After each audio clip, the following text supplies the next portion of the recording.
आँख चुराने वाली चुड़ैल। संजना अपने माता पिता के साथ भोपाल में रहती थी। एक दिन रात में संजना के पिता ओम प्रकाश ड्यूटी से लौटकर घर आते हैं। तभी संजना की माँ करुणा कहती है, अरे आ गए आप, आज आपने आने में बड़ी देर लगा दी। हाँ, आज काम कुछ ज्यादा था। संजना के पिता ओम प्रकाश कुर्सी पर बैठ जाते हैं, लेकिन वो थोड़े परेशान थे।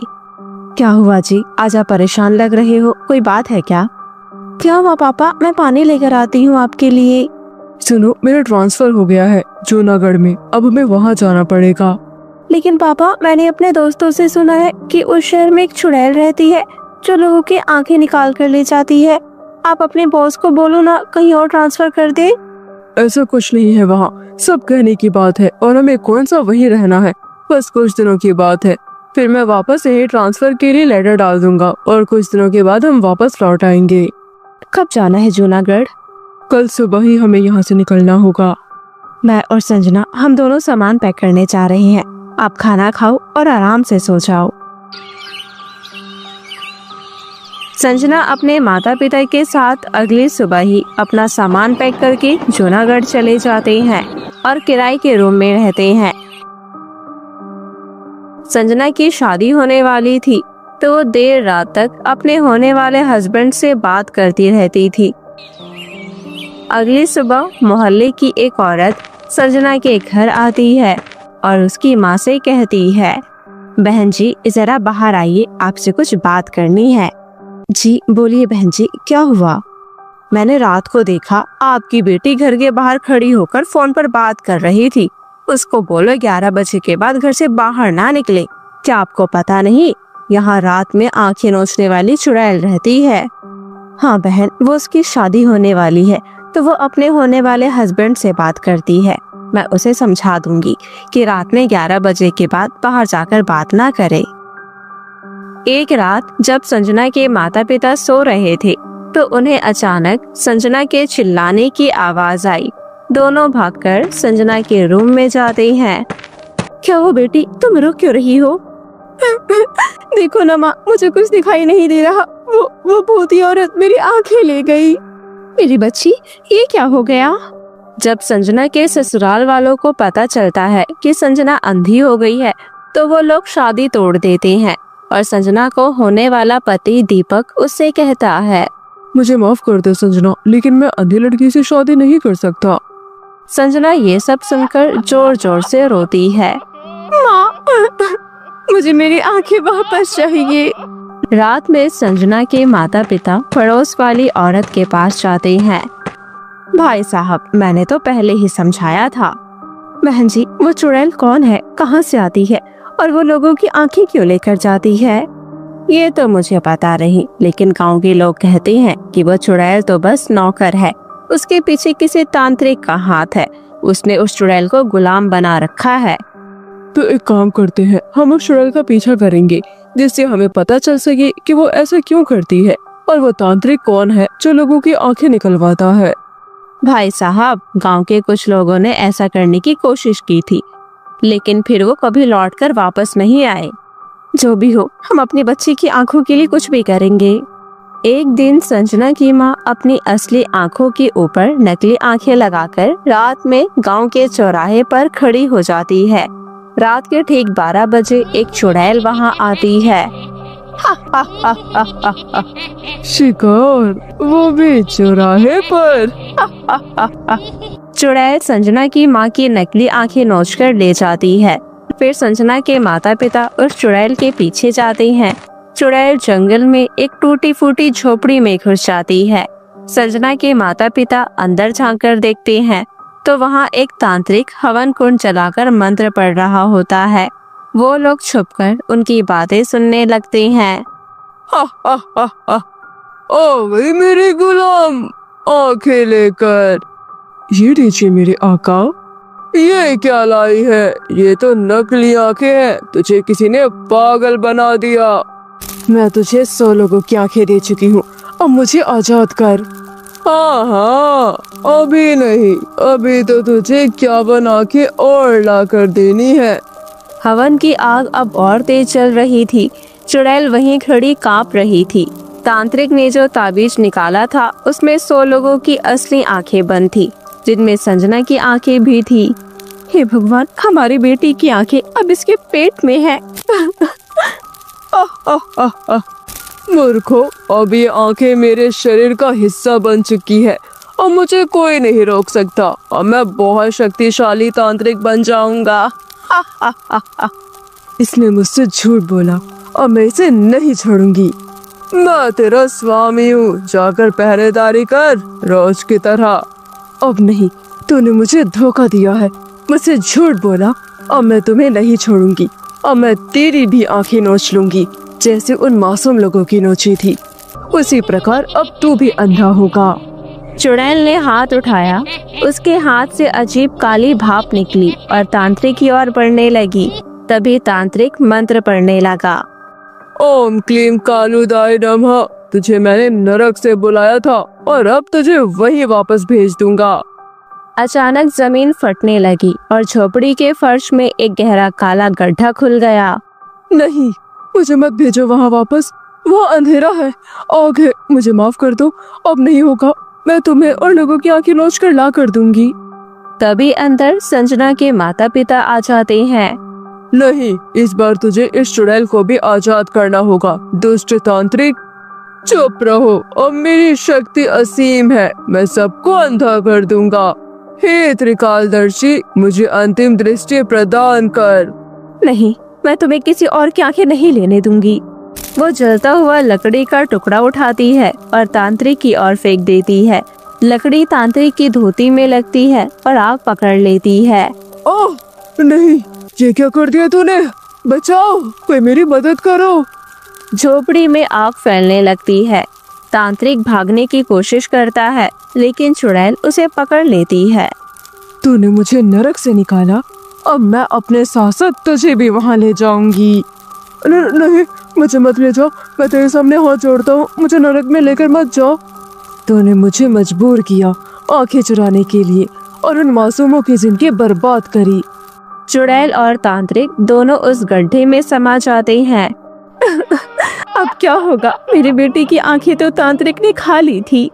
तभी झोपड़ी के एक कोने से उजाला निकलता है और उसमें से एक साधु प्रकट होता है।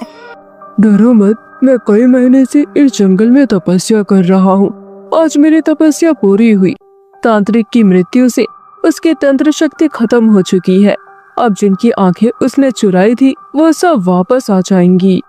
संजना के घर के कमरे में जहाँ वो अंधी पड़ी थी, एक चमकदार रोशनी आती है और उसकी आंखों में समा जाती है। माँ, पापा, मुझे सब दिखाई दे रहा है।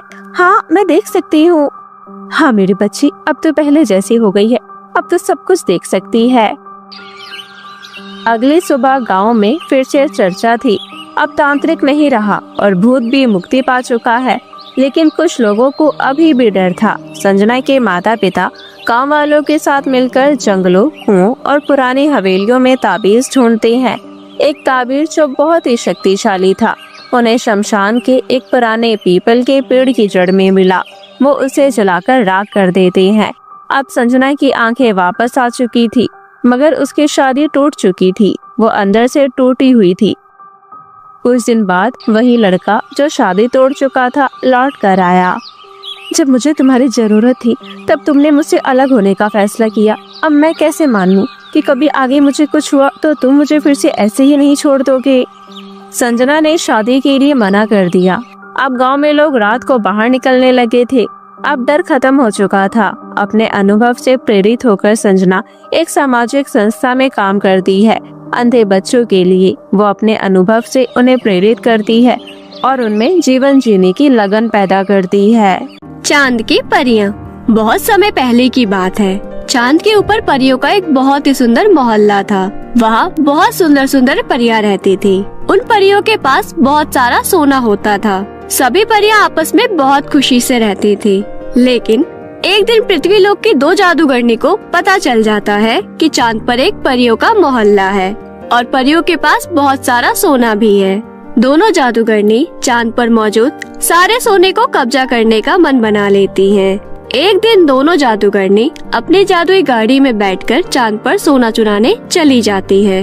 मैंने सुना है कि चांद पर इतना सोना है कि हमारी कई पुश्तें आराम से बैठकर खा सकती हैं। अब हमें देर नहीं करनी चाहिए, चलो तुरंत चांद पर सोना ढूंढने का काम शुरू कर देते हैं। लेकिन तभी वहाँ मोना परी आ जाती है और उन सब की सारी बातें सुन लेती है। अरे ये दोनों तो हमारे चांद पर सोना चुराने आई हैं। मुझे अभी तुरंत जाकर दूसरी परियों को यह बात बतानी होगी। मोना परी मोहल्ले की सारी परियों को इकट्ठा करके उन दोनों जादूगरनियों की प्लानिंग बता देती है। उसकी बात सुनकर मीठी परी कहती है, हमें तुरंत उन लोगों को यहाँ से भगाना होगा, नहीं तो वे लोग सारा सोना यहाँ से चुरा कर ले जाएंगे। सोने के बिना हम कुछ नहीं है। हमारी जादुई छड़ी भी सोने के मदद से ही चार्ज होती है, इसलिए हमें हमारे सोने की हिफाजत करनी होगी। उसके बाद सभी परियां मिलकर उन दोनों जादूगरनी के पास पहुंच जाती है। मोना परी गुस्से से कहती है, सुनो, तुम दोनों यहाँ से चले जाओ वरना हम तुम्हें जलाकर राख कर देंगे। परियों को देखकर अनु जादूगरनी कहती है, अरे हमें तो ये बात पता ही नहीं थी कि यहाँ इतनी खूबसूरत परियां भी रहती हैं। हम इन सारी परियों को पृथ्वी लोक ले जाएंगे और इनकी जादुई छड़ी की मदद से बहुत शक्तिशाली बन जाएंगे। तुम्हारा ये सपना कभी पूरा नहीं होगा। सपने नींद में ही देखे जाए तो बेहतर है। हम अभी तुम्हें अपनी जादुई छड़ी की मदद से मजा चखाएंगे। लेकिन इससे पहले की परियां अपने जादू छड़ी का इस्तेमाल करती दोनों जादूगरनी अपनी शक्ति की मदद से सभी परियों को बिजली के जेल में कैद कर देती है। सभी परियों को जोरदार बिजली के झटके लगने लगते हैं, जिस वजह से उनकी जादुई छड़ी उनके हाथ से छूटकर जमीन पर गिर जाती है। मीठी परी परेशानी के साथ कहती है, अरे नहीं, ये दोनों तो बहुत चालाक निकले, अब हम क्या करें? तभी रेखा जादूगरनी उन सभी परियों की जादुई छड़ी उठाकर अपने बैग में भर लेती है। उसके बाद दोनों जादूगरनी परियों के घर में मौजूद सारा सोना अपने जादुई गाड़ी में रख लेती है। जादूगरनियाँ सभी परियों को बिजली के रस्सी से बांधकर अपनी गाड़ी में बिठा लेती है। चलो अब हम अपने घर चलते हैं। हाँ, जल्द ही पहुँच जाएंगे। फिर दोनों जादूगरनी अपनी गाड़ी को हवा में उड़ाकर पृथ्वी लोक पर पहुँच जाती हैं। दोनों जादूगरनी सभी परियों को अपने घर में कैद कर लेती है। उसके बाद दोनों जादूगरनी परियों की जादुई छड़ी का इस्तेमाल करने की कोशिश करती है, लेकिन जादुई छड़ी बिल्कुल काम नहीं करती है। अचानक उस जादुई छड़ी में से आवाज आने लगती है, कृपया इस छड़ी का इस्तेमाल करने के लिए पहले पासवर्ड डालें। जादुई छड़ी की आवाज सुनकर जादूगरनी कहती है, यह परियां तो बहुत शानी है। इन्होंने अपनी जादुई छड़ी में पासवर्ड लगा रखा है। बिना पासवर्ड के हम इनकी जादुई छड़ी का इस्तेमाल नहीं कर सकते। रेखा जादूगरनी परियों को धमकाते हुए कहती है, चलो तुम सब अभी के अभी अपनी छड़ी का पासवर्ड बताओ, वरना हम तुम्हें जिंदा नहीं छोड़ेंगे। नहीं, चाहे कुछ भी हो जाए, हम तुम्हें पासवर्ड नहीं बताएंगे। मोना परी की बात सुनकर जादूगरनी को बहुत गुस्सा आ जाता है। जादूगरनी सभी परियों को जोरदार बिजली के झटके देने लगती है। मैं तुम्हें 2 घंटे का समय दे रही हूँ। अगर तुमने हम दोनों को पासवर्ड नहीं बताया तो यह तुम्हारी जिंदगी का आखिरी दिन होगा। इतना कहकर दोनों जादूगरनी वहाँ से चली जाती है। इस तरह अपनी लाचारी पर सभी परियां उदास होकर रोने लगती हैं। थोड़ी देर बाद उस जादूगरनी के घर के बाहर से सनाया नाम की लड़की गुजरती है। उसे परियों की रोने की आवाज सुनाई देती है। सनाया खिड़की से अंदर झांकने लगती है। तभी उसे बिजली के रस्सी में सभी परियां कैद दिखाई देती है। अरे यहाँ तो परियां हैं, लेकिन ये सभी परियां यहाँ कैसे आई? सनाया को देखकर सभी परियां उससे मदद मांगने लगती हैं। सभी परियां अपने साथ हुई घटना के बारे में सनाया को बता देती हैं। तुम लोग बिल्कुल चिंता मत करो, मैं तुम्हारी मदद जरूर करूँगी।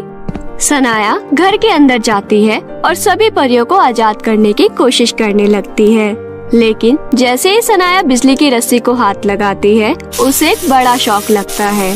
जोरदार झटके की वजह से सनाया उछलकर जमीन पर गिर जाती है। अरे नहीं, इन रस्सियों में से तो जोरदार बिजली का झटका आ रहा है। मुझे इन्हें तोड़ने के लिए कुछ आइडिया सोचना होगा।